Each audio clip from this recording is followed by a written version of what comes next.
എല്ലാ ദിവസവും രാവിലെ സങ്കീർത്തനങ്ങൾ കേൾക്കുന്നതിനായും മറ്റുള്ളവരിലേക്ക് എത്തിക്കുന്നതിനായും ഈ ചാനൽ സബ്സ്ക്രൈബ് ചെയ്യുക. സങ്കീർത്തനങ്ങൾ അധ്യായം 55. ദൈവമേ, എൻ്റെ പ്രാർത്ഥന ശ്രദ്ധിക്കണമേ, എൻ്റെ യാചനയ്ക്ക് മറഞ്ഞിരിക്കരുതേ. എനിക്ക് ചെവി തന്ന് ഉത്തരമരുളണമേ. ശത്രുവിൻ്റെ ആരവം നിമിത്തവും ദുഷ്ടൻ്റെ പീഡ നിമിത്തവും ഞാൻ എൻ്റെ സങ്കടത്തിൽ പൊറുതിയില്ലാതെ നരങ്ങുന്നു.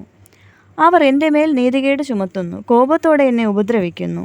എൻ്റെ ഹൃദയം എൻ്റെ ഉള്ളിൽ വേദനപ്പെട്ടിരിക്കുന്നു. മരണഭീതിയും എൻ്റെ മേൽ വീണിരിക്കുന്നു. ഭയവും വിറയലും എന്നെ പിടിച്ചിരിക്കുന്നു. പരിഭ്രമം എന്നെ മൂടിയിരിക്കുന്നു. പ്രാവിനുള്ളതുപോലെ എനിക്ക് ചിറകുണ്ടായിരുന്നുവെങ്കിൽ എന്നാൽ ഞാൻ പറന്നുപോയി വിശ്രമിക്കുമായിരുന്നു എന്ന് ഞാൻ പറഞ്ഞു.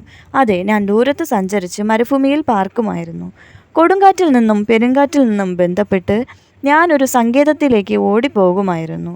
കർത്താവേ, സംഹരിച്ച് അവരുടെ നാവുകളെ ചീന്തിക്കളയണമേ. ഞാൻ നഗരത്തിൽ അതിക്രമവും കലഹവും കണ്ടിരിക്കുന്നു. രാവും പകലും അവർ അതിൻ്റെ മതിലുകളിന്മേൽ ചുറ്റി സഞ്ചരിക്കുന്നു. നീതികേടും കഷ്ടവും അതിൻ്റെ അകത്തുണ്ട്. ദുഷ്ടത അതിൻ്റെ നടുവിലുണ്ട്.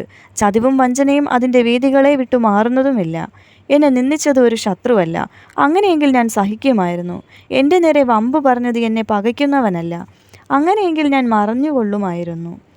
നീയോ എന്നോട് സമനായ മനുഷ്യനും എൻ്റെ സഖിയും എൻ്റെ പ്രാണസ്നേഹിതനുമായിരുന്നു. നാം തമ്മിൽ മധുര സമ്പർക്കം ചെയ്തു. പുരുഷാരവുമായി ദേവാലയത്തിലേക്ക് പോയല്ലോ. മരണം പെട്ടെന്ന് അവരെ പിടിക്കട്ടെ. അവർ ജീവനോടെ പാതാളത്തിലേക്ക് ഇറങ്ങട്ടെ. ദുഷ്ടത അവരുടെ വാസസ്ഥലത്തും അവരുടെ ഉള്ളിലും ഉണ്ട്. ഞാനോ ദൈവത്തെ വിളിച്ചപേക്ഷിക്കും. യഹോവ എന്നെ രക്ഷിക്കും.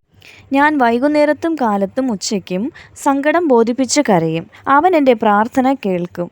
എന്നോട് കയർത്തു നിന്നവർ അനേകരായിരിക്കെ ആരും എന്നോട് അടുക്കാതെ വണ്ണം അവൻ എൻ്റെ പ്രാണനെ വീണ്ടെടുത്ത് സമാധാനത്തിലാക്കി.